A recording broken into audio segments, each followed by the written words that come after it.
In December 2018, with the launch of Season 7, Fortnite introduced a brand new core mode, Creative. For the first time, players could make anything their minds dreamt of, as long as the 5 available galleries allowed it. In order to encourage and promote this new mode, Epic Games came up with a really genius idea. This was long before any kind of UI menus to push creator mode maps, so they thought, well, people love Fortnite POIs, why not let you make your own POIs? Enter the block.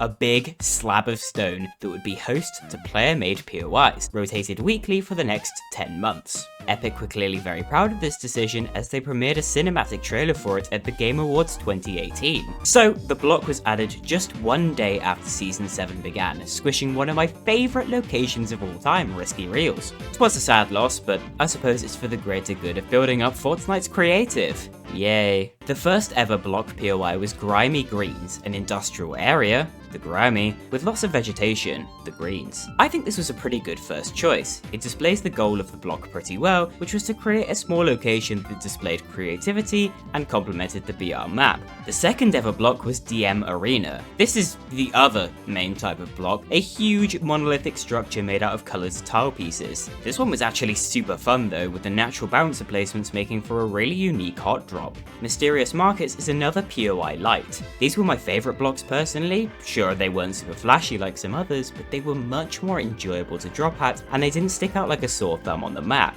Risky Runways was another banger, not only a callback to Risky Reels in its name, but also the first block POI to have vehicle spawns, very handily coming equipped with planes. Pretty sure Epic went ahead and added these themselves, as you weren't supposed to add containers and the like to your blocks, so that was a nice touch on their part. Looming Llama?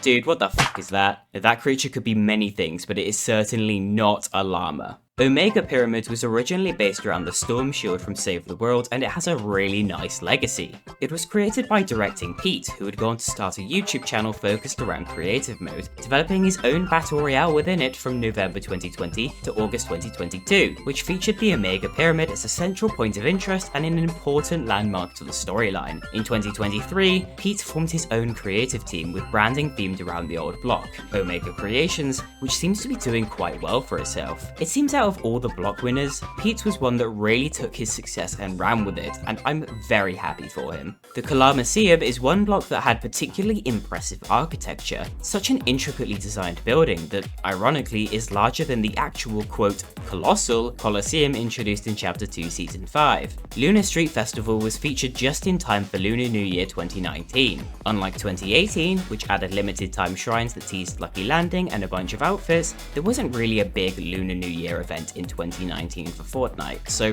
this block being featured was a nice stand-in. Perhaps that was actually Epic's goal with the block, to supplement or even outright replace other content, taking the workload off of them. Colossal Compound was a really huge tank, again some foreshadowing there for later Battle Royale editions. Oily Oaks is a kind of callback to the first block of the season, in the way its industrial and natural themes collide. You may have noticed the environment looking a little different here though. No, that's not pollution. It was the final block before the brand new Season 8, which introduced the whole area with a massive jungle biome. The block moved to the motel, making it 2 for 2 in taking out my favourite locations. Now, why didn't Epic just put it over at the motel in the first place? Especially if they knew they'd have to move it one season after it was added? I don't know. Anywho, the first block of Season 8 was Cryptic Castle, an absolutely gargantuan fortress that would make the Ice King feel inferior. Around this time, Epic also started to add a guaranteed block chest to each block rotation. This chest guaranteed epic or legendary loot, like a supply drop, but guaranteed every match, which made the block a much more viable drop spot as it didn't have floor loot. Turtle Temple is impressively made entirely out of player-built metal walls. It's like the godfather of those build animals you'd find around the map in various seasons of Chapter 1. Skull Island brought the jungle biome beyond the jungle, ironic since if the block stayed in its original position it would have fit right in. Harmony Hotel is another lunar themed POI. This one is a good demonstration of the spice of variety brought to the map by these POIs. You wouldn't really expect a Lucky Landing style POI up by Junk Junction, and yet for a week, there was one, and I think that's pretty cool. Mysterious Mansion was a block with a dark secret. On the surface, it seems like a generic rundown haunted mansion, but this was actually the only block POI to ever be forcefully removed from the game due to controversy, and that's because deep within its walls was something far more disturbing. A reenactment of a suicide scene. This block's creator, Furry Ninja, defended his addition, stating on Twitter, "Welcome to Fortnite, a game where you can kill people, but we also hate it when you kill people." But he also simultaneously stated on Polygon, actually it wasn't supposed to look like that.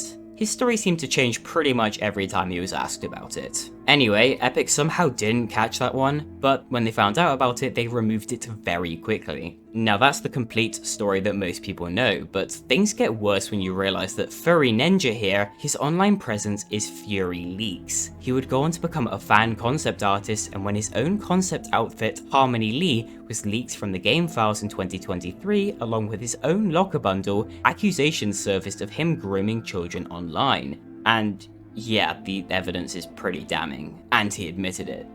So, his outfit was quietly scrapped and eventually became the very first to be straight up deleted from the files. Unfortunately, Epic pays a one-time payment to concept artists to fully purchase the full rights to the design, so he'd already made money from the outfit, but it seems Epic weren't comfortable with selling it anyway. Now, what happened to Fury? No one's really sure, but all of his accounts have been deleted. If these two incidents show anything, it's that Epic really should do background checks on the people they want to add into the game. Someone can make a good concept or a good build, but if they're a terrible person behind the scenes, not only can that come through, as it did with the block here, but they really shouldn't be given any platform at all, even if it is just a Fortnite POI. For the same person to get into the game and have to be taken out twice is both impressive and concerning. Thankfully, the next block POI was much less controversial. In fact, it was basically just a bunch of treehouses. Part of me is kinda shocked that Fortnite have never done an official treehouse POI. The Llama Sphinx? Now that's a llama, dude. Take notes, Looming Llama. Cordial Courtyard is another super cool castle POI.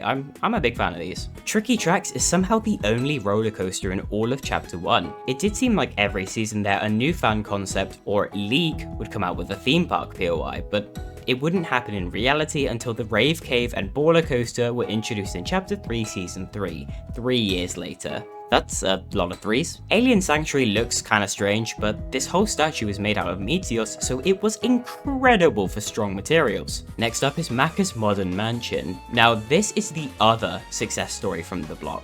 Macca Makes is one of the biggest Fortnite Creative YouTube channels ever, racking in millions of views on his frankly insanely detailed creations, and he started his journey just a week after Creative launched. He would eventually enter this venture to start Beyond Creative, one of the most successful Fortnite Creative teams, partnering with Epic Games and other collaborators numerous times to bring brands into Fortnite. Salty Scorpion is like the spiritual successor to Looming Llama, and it is just as horrifying. Swashbuckling Seas, oh good lord, it's the Cracking Love event happening right now in Fortnite! Firebase Omega is especially cool as it uses creative exclusive assets, making for an especially unique Battle Royale POI. Mythical Mayhem is the only block POI to be made by a creative team. This was in May 2019, so wow, they were early to the punch. Unfortunately, Team Fusion suffered a catastrophic fall off over the years and don't seem to be active in the space anymore. Kicking off Season X, we enter the final season of block POIs. As the creative inventory was expanded with loads more presets and tiles, the blocks got more varied, with neon domes, steampunk villages,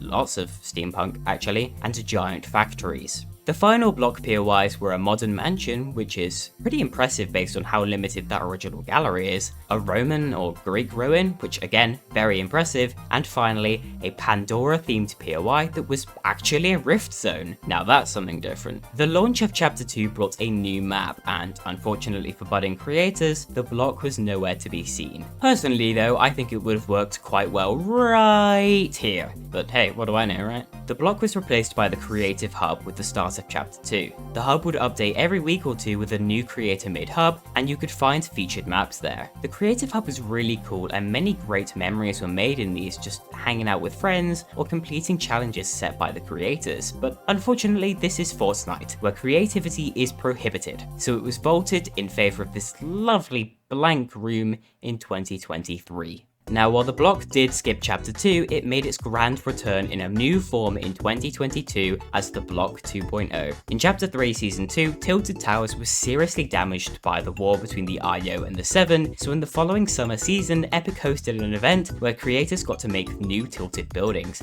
and the players got to vote on their favourites. 3 buildings were to be remade, and players could vote between 3 options for both, resulting in 9 potential buildings or 27 potential variations of Tilted Towers. I even made my own take on the restaurant option, but I never ended up submitting it for review. The Block 2.0 was very controversial for both players and creators. For creators, the toolset was incredibly limited as you could only use Tilted Towers Chapter 3 assets, closing off most of Fortnite's sandbox. For players, the donation stations were bugged, resulting in one option always being auto-selected, and as such, that option always won. This resulted in accusations of the Block 2.0 being rigged. Yeah, it was a bit of a shambles, but in the end, these 3 buildings won. These lovely buildings got to stay in the game for one entire season before the Chapter 3 island was obliterated forever. Cool beans. Yeah, the Block 2.0 kinda sucked, so someday I'd like to see a Block 3.0 that's more authentic to the original. Fortnite has had so many POI additions over the years that the available sandbox of themes and resources to use and pull from is absolutely massive, and I think this could lead to some really interesting builds. Whatever the case, the block was an interesting experiment that yielded successes and failures, started careers, and caused controversies. But ultimately, I think it was a really nice show of support from Epic Games. Stuff like that doesn't happen anymore, so to me, the block was really special. And with that, I hereby proudly present my very own submission to the Block 3.0.